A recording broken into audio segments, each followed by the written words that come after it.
Hello students, once again I welcome you to this course on microprocessors and microcontrollers. In the last class, I have given the relevance of this particular course and we have discussed various issues which we have to cover in this particular course, and I have given an outline of the course, what will be taught in this particular semester. As you have seen, microprocessor is nothing but a central processing unit on a chip. In other words, microprocessors are used to realize computers.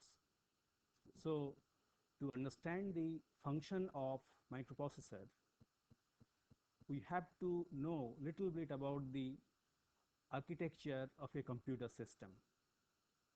So, today, before I introduce to you the architecture and organization of 8085, I shall briefly give an overview of the structure of a general purpose computer. Here is the top level structure of a general purpose computer. Here is your computer system.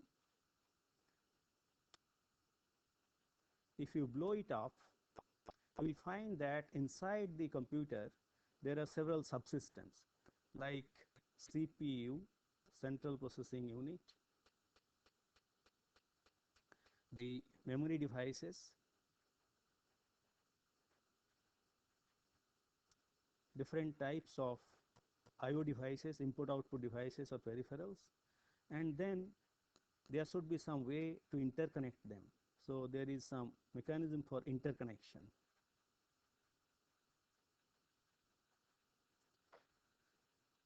You may have heard the name of the father of this classical computer. His name is von Neumann, and that's why the classical computers, the architecture of the classical computers are known as von Neumann architecture. So let me briefly introduce the basic functions of a von Neumann architecture.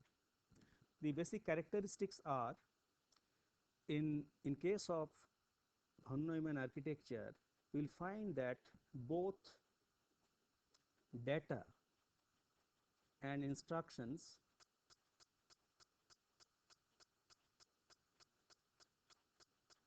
are stored in read-write memory.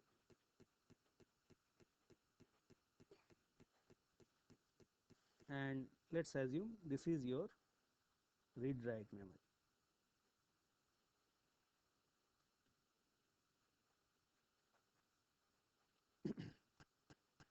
This read-write memory, the contents of this read-write memory, where you will store data and program. A program, as we shall see, a program is nothing but a set of instructions, and both data and programs are stored in read-write memory, and the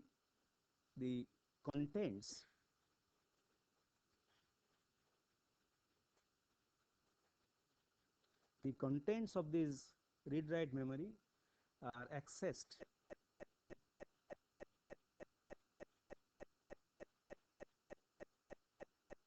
by location.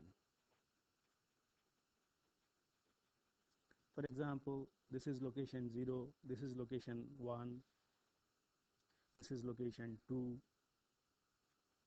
and so on. In this way, a memory may have n memory locations, and in these locations you can store data as well as program.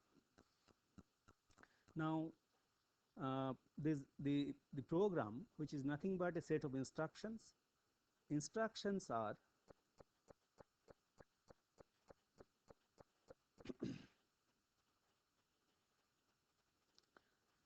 accessed and executed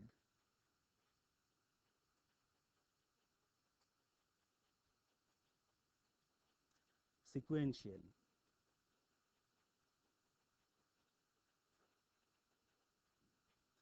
This is the typical characteristics of a von Neumann architecture. And since you are storing both program and data in the memory, it is also called stored program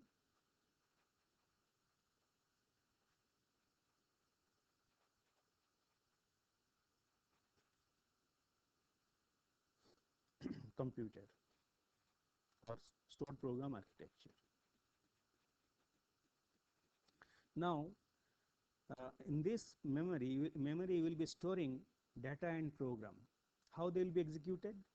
You will require a subsystem, as I have already mentioned, the CPU.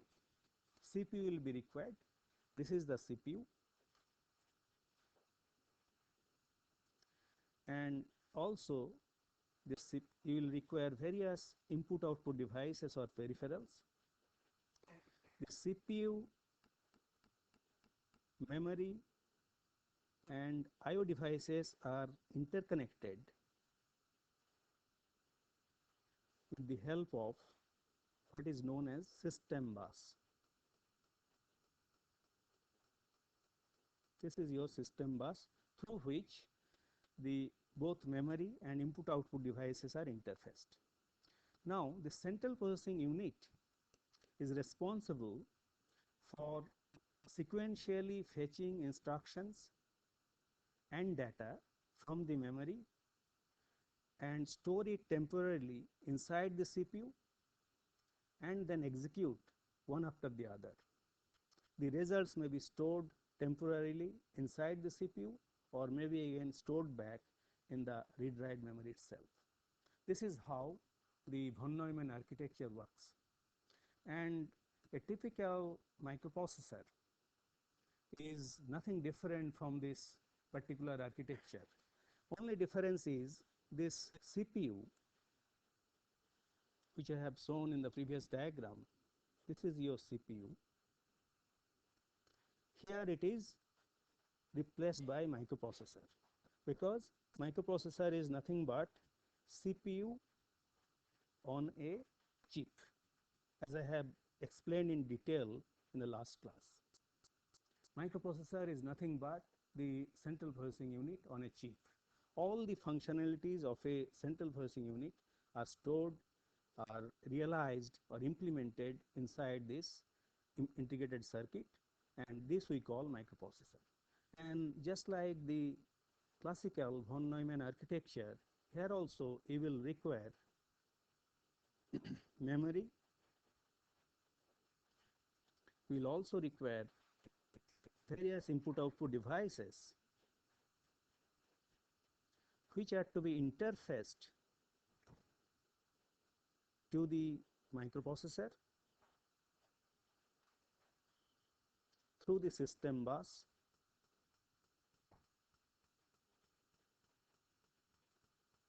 Through the system bus they will be interfaced, and then CPU will interact with the memory and input output devices.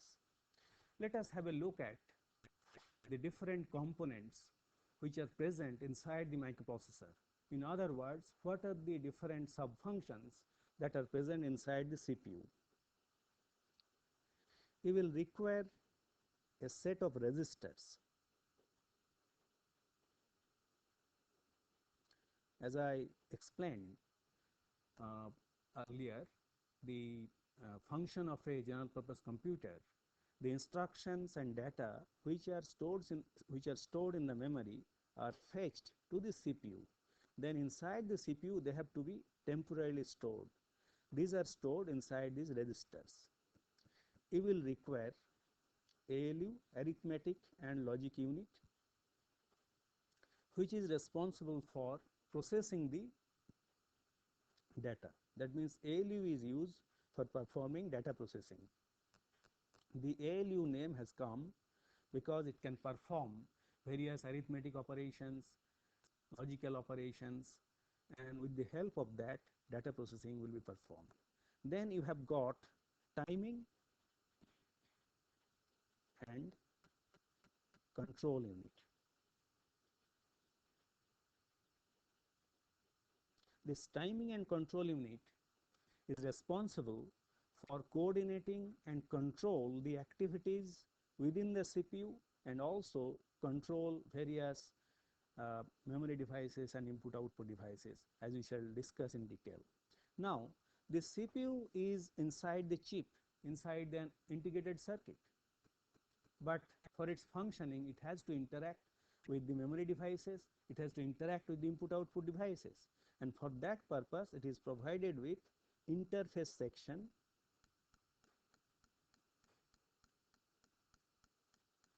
This interface section is nothing but a set of pins through which it is connected to the system bus, and system bus in turn is connected to memory and input output devices.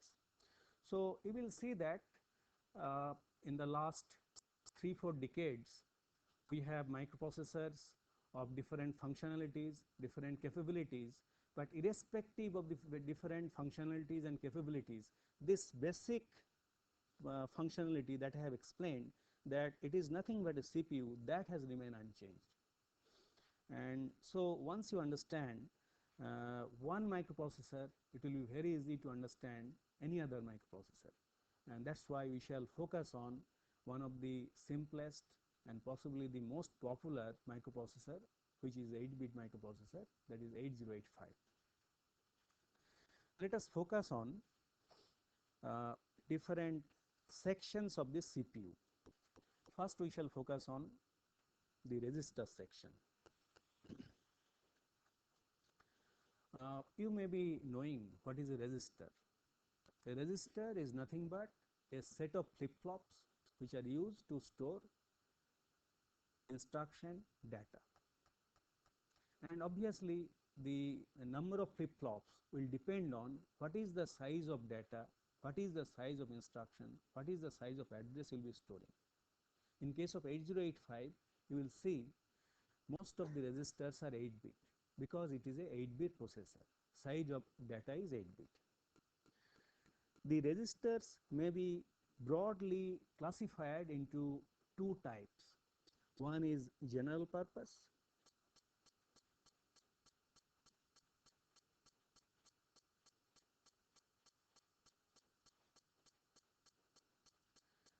and by general purpose we mean that these registers have not been explicitly used to store a particular type of information.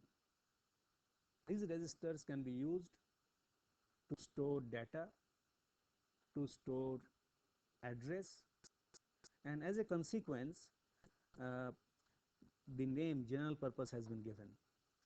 And you will find that the number of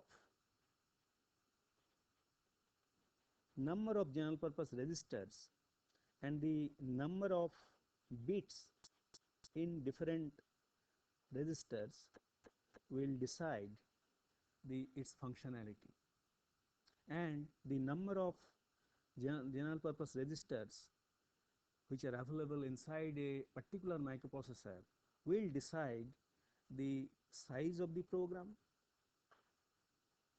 That means to implement, to realize a particular task, how many instructions you will require. That will be decided by the number of general purpose registers available to you, because you will see that intermediate results need not be transferred to the main memory. As a consequence, more the number of general purpose registers available to you, it will be possible to write a program with smaller number of instructions, and also the execution time will be decided by the number of general purpose registers.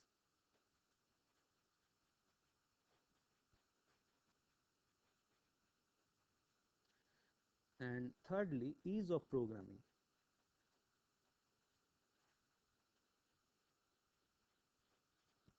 Ease of programming will be also dependent on the number and type of general purpose registers that we will be having. And later on we shall illustrate with example and see how the number of registers available, general purpose registers available in a microprocessor, affects the size of a program, that means the space, execution time, and ease of programming. And obviously, as I told, the size of the number of bits will depend on the word size of the processor. Word size, in case of 8-bit microprocessor, it is 8-bit, but usually uh, you have to store the address also inside these registers, and you will find that most of the 8-bit microprocessors are provided with 16-bit address.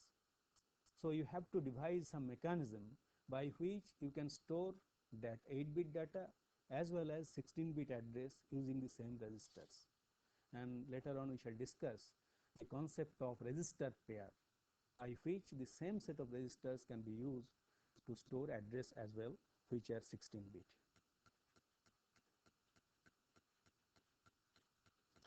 Then there is another category of registers which are known as special purpose.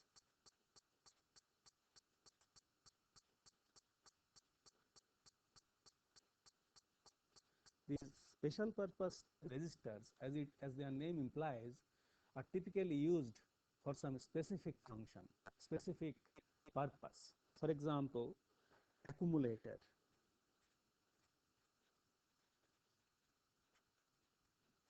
is a special purpose register. Program counter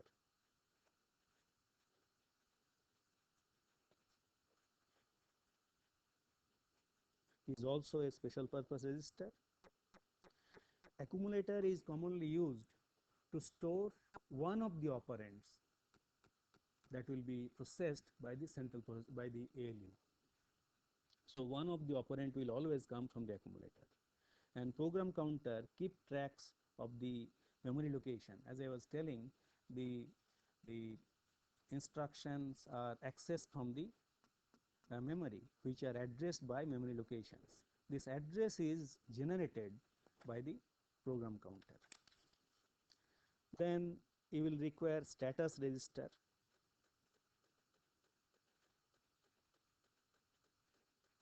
Status register will reflect the outcome of an instruction execution. Whenever you execute an instruction, the outcome of that instruction execution, whether there was any overflow, whether there was any result is positive or negative, whether what is the parity of the result, all these status information is stored in this status register. Then another useful register is stack pointer. Stack pointer is used to implement one very important data structure. You may be familiar with the data structure stack.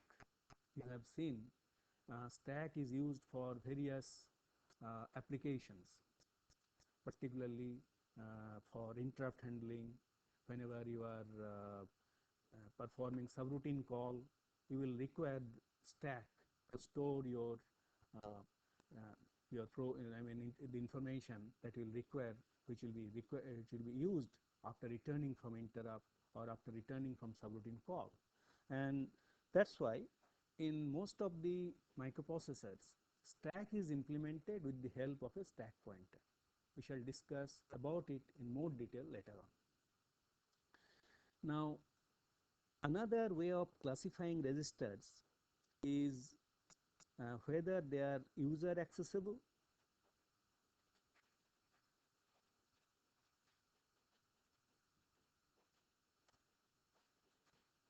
or not. The registers that we have discussed so far, for example, these general purpose registers, the special purpose registers that you have mentioned, that is your accumulator, program counter, status register, stack pointer, all these are user accessible. By that I mean, with the help of program, with the help of various instructions, you will be able to access them, you will be able to read them, you will be able to write onto them, onto these registers. So that's why it is called user accessible. But apart from these user accessible registers, there are some registers which are provided inside the microprocessor which are not user accessible, but but uh, but at the same time they perform some useful function. For example, uh, memory address register, memory data register, instruction register, temporary register. These are not accessible.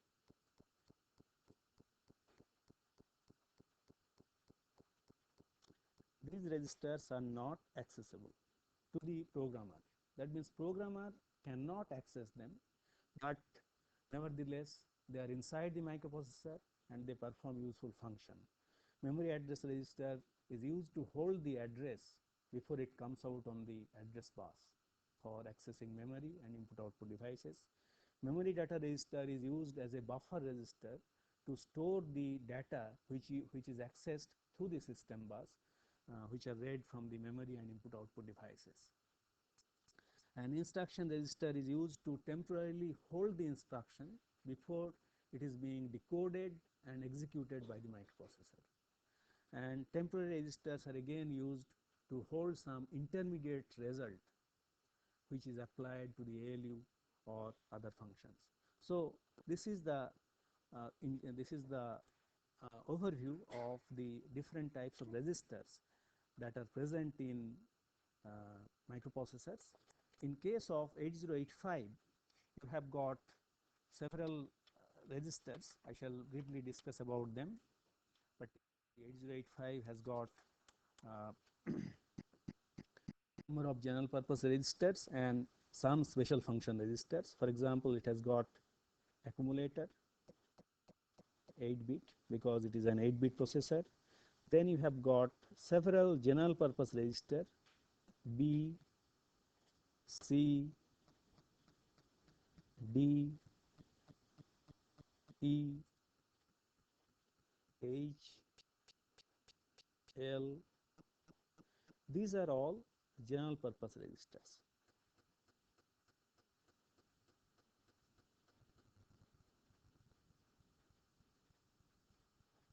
Now, as I told, general purpose registers are used to hold data as well as address as and when they are required for different purposes. Now, whenever you are holding or storing data which is 8-bit in case of 8085, you can access them individually, B or C or D or E or H or L. But whenever you have to store address which is 16-bit, how do you store? You will require 16-bit register. Then these registers are accessed as BC register pair.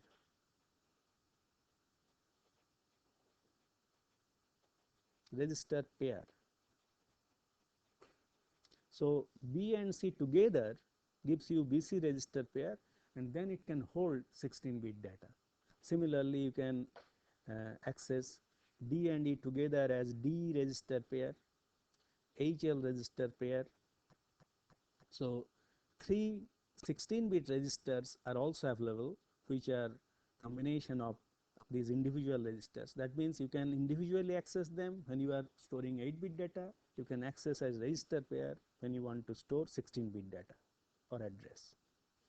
Then you have got program counter, which is 16-bit. Since as I told, the size of the address is 16-bit, the program counter has to be of 16-bit.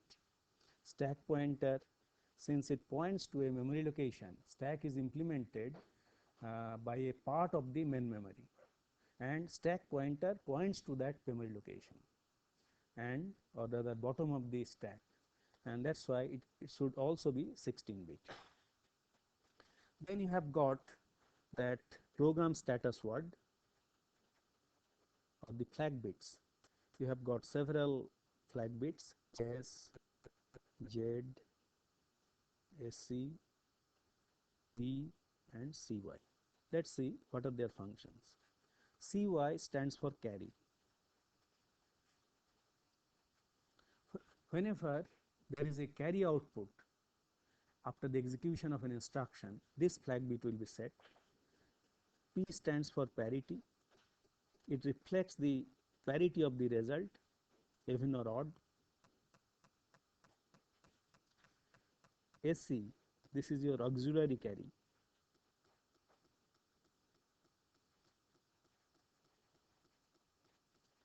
Sometimes you have to implement processing of 4-bit data. So carry coming out on the from the fourth bit, that means 0, 1, 2 and 3. From that bit, if there is whether carry is coming out or not, that is reflected in this auxiliary carry bit, flag bit. And then you have got Z, whether the result is 0 or not, and S stands for sign. What is the sign of the result, whether it is positive or negative? If it is positive, that most significant bit of the I mean the output of the accumulator will be 0. If it is negative, that most significant bit will be 1. That is reflected by this sign flag bit. Later on you will see these flag bits are very important for implementing various types of control loops for decision making, and they are very useful in writing programs for different applications. Now let us focus on the second unit, that is your ALU, arithmetic and logic unit. What the ALU can do, as the name implies, the arithmetic and logic unit performs some arithmetic operations and logical operations. And as you know, the arithmetic operations are addition, subtraction, multiplication, division,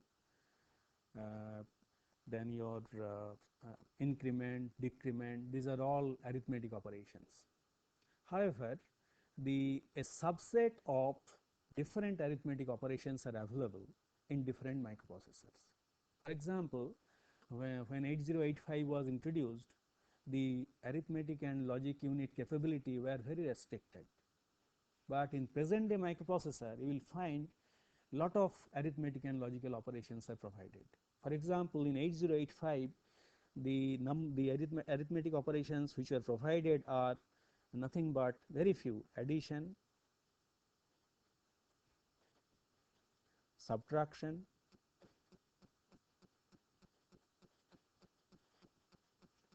increment,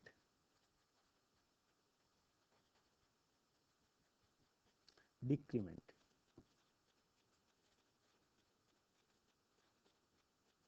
These are the only arithmetic operations which are provided in 8085. Obviously, whenever you have to implement multiplication or division, you have to write a program. You have to implement it with the help of a software, and you will do it in your lab. So far as logical operations are concerned, it can perform various logic operations like AND,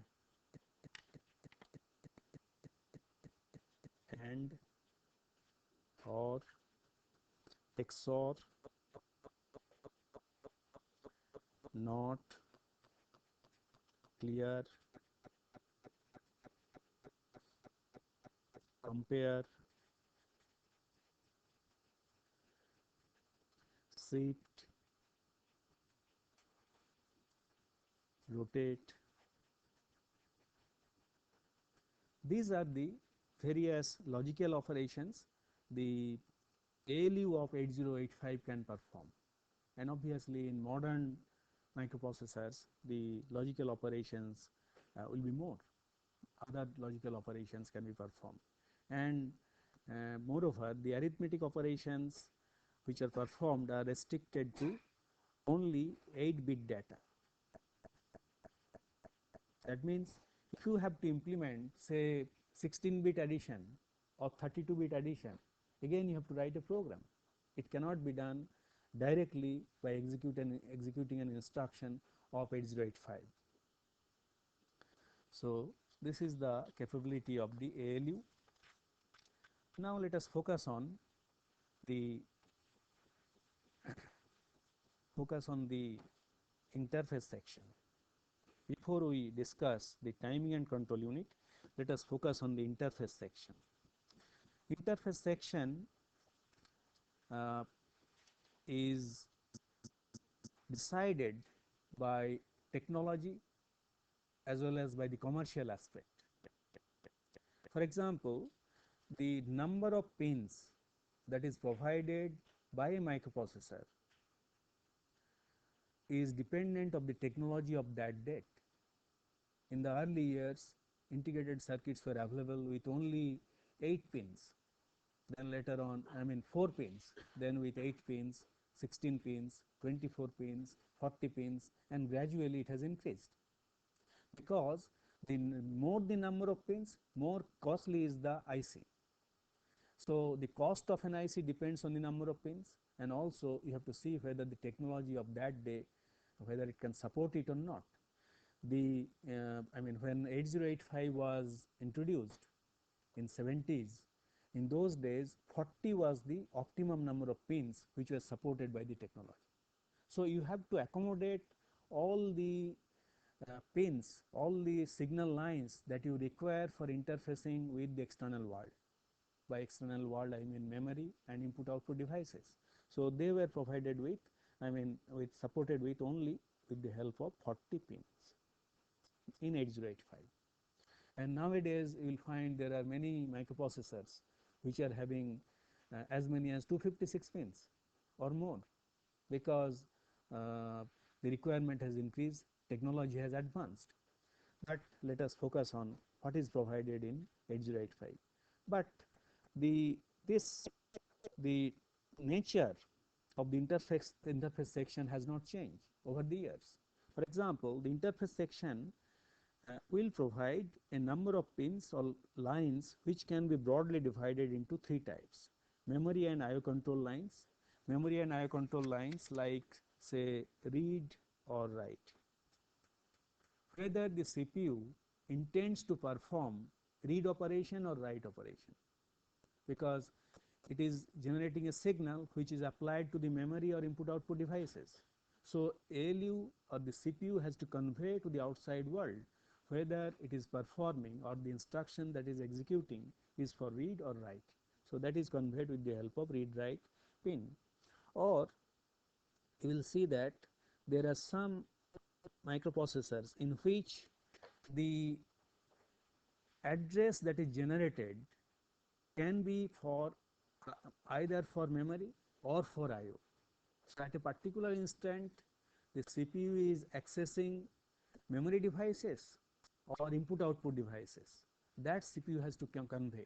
That means whether it is executing an IO instruction or a memory instructions, memory read or memory write. That has to be conveyed by another pin, that is IO by M. That means whenever this line is 1, it corresponds to IO access, and whenever that line is 0, it is for memory access. Then it can be, there is another line, ready or wait. Later on, when we shall discuss memory interfacing, you will see that there is some incompatibility. There may exist incompatibility between the speed of CPU, the microprocessor, and the memory devices, but they should work in a synchronous manner.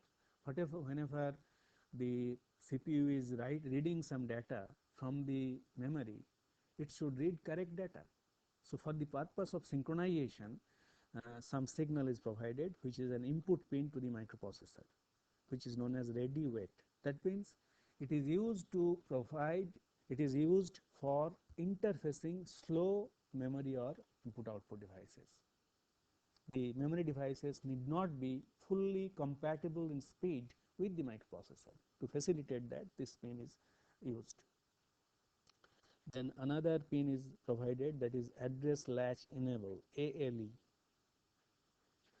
You will see that to optimally use the number of pins provided by the microprocessor, sometimes same lines are used for dual purpose, for address as well as data. So it has to be conveyed to the outside world again. that at that instant whether those lines are having address value or data value. And ALE, address latch enable gives you that information. That means at that instant it is having address which should be latched in some outside buffer and to be used in the next subsequent uh, time. Then apart from these lines, some status lines are provided if necessary, but not mandatory. So these lines are primarily used for accessing memory and input output devices. Obviously, the most important lines are address lines, which I have not mentioned,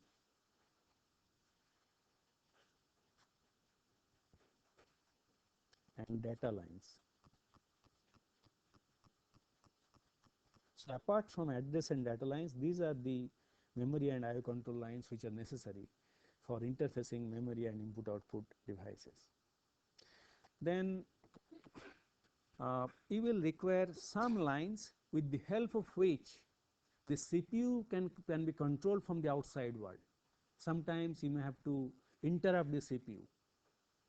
You have to send some signal to the CPU so that the bus is relinquished for, say, direct memory access mode of data transfer. So for that purpose, some lines are provided on the interface section as part of the system bus, and these lines can be classified. Some of the lines are reset, interrupts,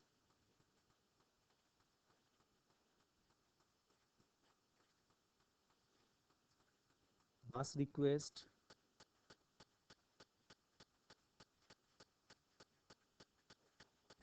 bus grant lines.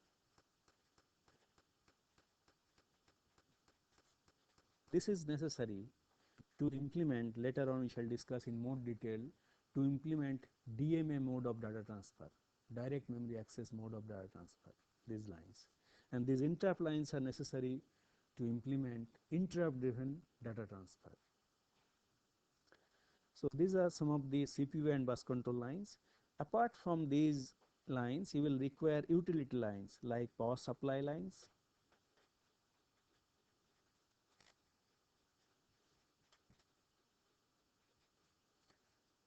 VCC, ground. You will require some clock lines, because you will see that microprocessor is nothing but a sequential circuit. So you will require some clock for its operation. So there should be some clock input, or if not clock input, some input for connection of pistol. Oscillator circuit may be inside the chip, but you have to connect pistol from the outside, which cannot be fabricated on an IC, so that the circuit, the internal circuitry operates at the crystal frequency. Then you will require some special type of IO lines, serial IO lines sometimes. So these are the typical uh, signals which are provided as part of the interface section, and which we may call as the system bus for interfacing to the memory and input output devices. Let us see which is provided in 8085. This is the 8085 microprocessor. As I told, it is provided with 40 pins, and on these 40 pins you have got AD0 to 7. This is your address, data lines. As I told you, to optimize the usage of the number of pins, some pins are used for dual purpose. Here are those lines.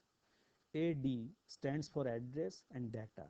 That means same lines are used to generate address, same lines are used for receiving data or transferring data to the outside world, to or from the outside world. memory and input output devices. And so D0 to 7 is the data lines, it is available here. Then A0 to 7, and here you have got A8 to 15. So these two together provides you 16-bit address and 8-bit data. So instead of 24 pins required here, you are managing with 16 lines by using this multiplexed address data lines. This is what you are doing is multiplexing, time division multiplexing. So for some duration of time, you are using those lines for transferring address.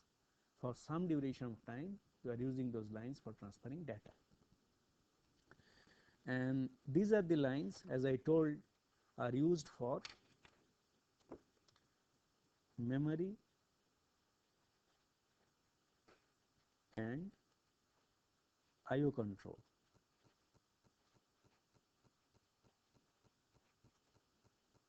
So here two separate lines are provided for read and write. This is for uh, uh, informing the outside world that the signal, the address that is generated is for I/O or for memory. And this is that address latch enable, which tells whether on these lines you have got address or data. Whenever this is active, that means here you have got address. When it is not active, that means you have got data lines. The ready input, as I told, it is used for interfacing with slow memory devices. Then you have got some status lines, which are provided to the outside to indicate at what state the microprocessor is working now. And these are the lines which are essentially CPU and bus control.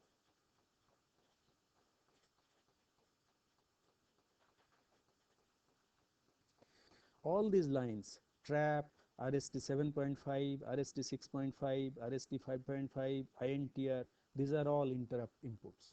So 8085 has got a very powerful interrupt structure, a number of interrupt lines.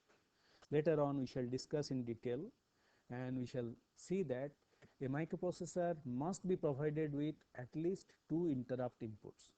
One is known as non-maskable interrupt, which cannot be masked. Another has to be maskable. And in case of 8085, trap is that non-maskable interrupt.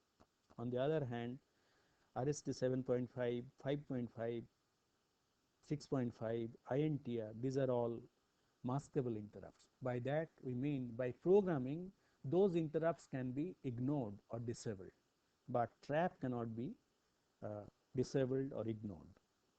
Then this is your reset in, reset out for resetting purpose. Whenever you reset the microprocessor, it goes to a predefined state, and reset out is the signal coming out from the microprocessor. Whenever you activate reset, this reset out comes, indicating that reset has taken place within the microprocessor. This hold and hold acknowledge, these are those bus control lines. Essentially, this is the DMA request, and this is the DMA grant, direct memory access request line, and this is the direct memory access grant line. Later on, when we shall discuss the DMA mode of data transfer, we shall see how these lines are used for that purpose. And these are the crystal inputs.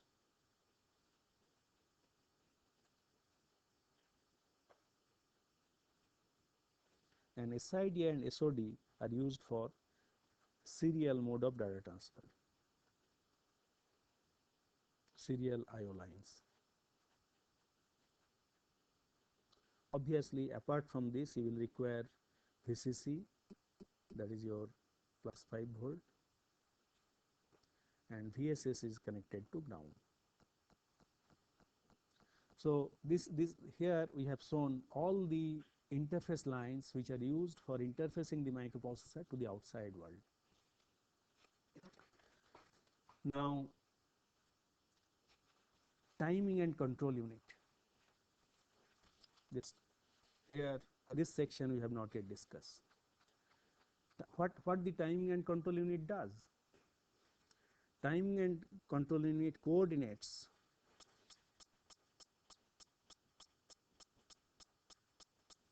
and controls all internal devices, internal uh, units. What are those units? ALU, resistors, all these are controlled by the timing and control unit.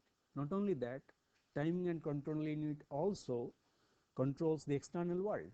It receives some signal from the external world and also generates control signal.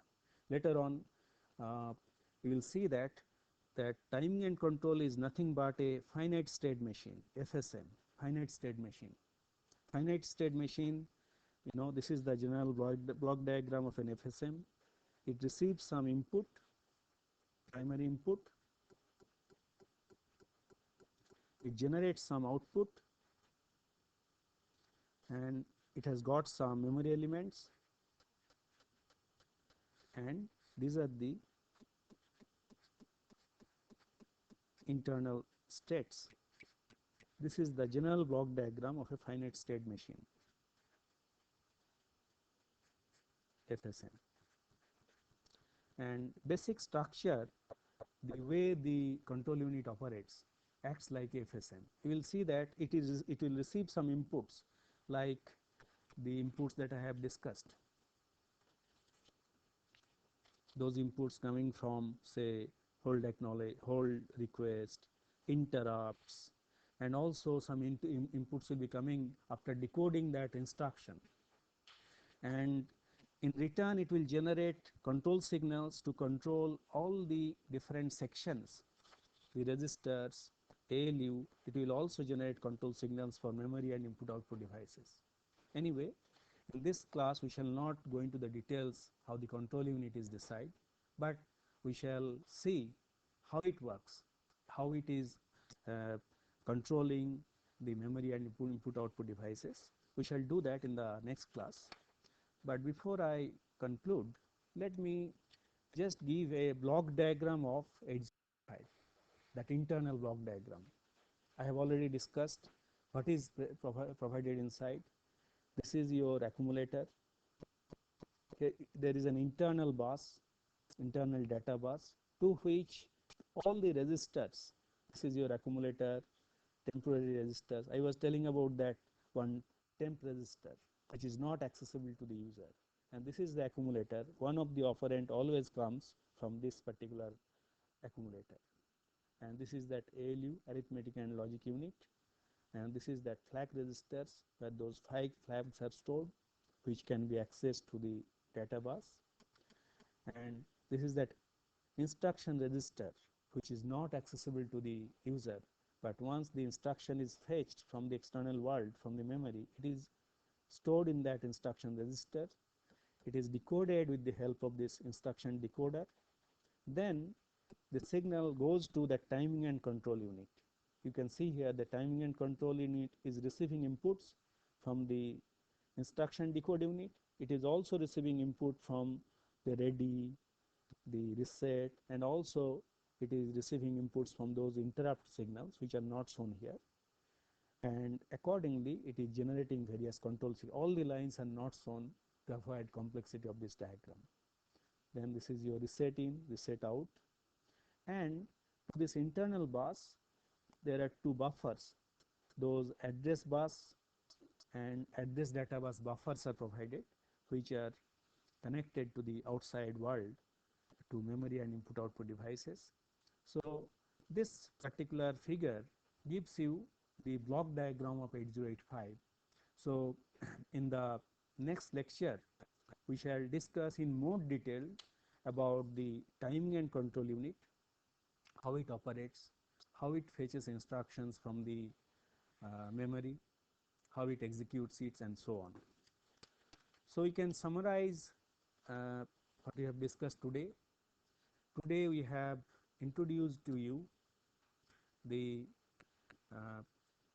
architecture and organization of 8085, particularly the register unit. What are the different types of registers available inside the 8085?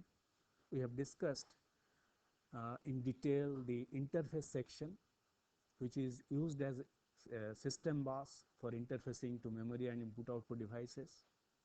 We have also discussed briefly the function of the timing and control unit, and in the next class we shall discuss in more detail the function of the timing and control unit. Thank you.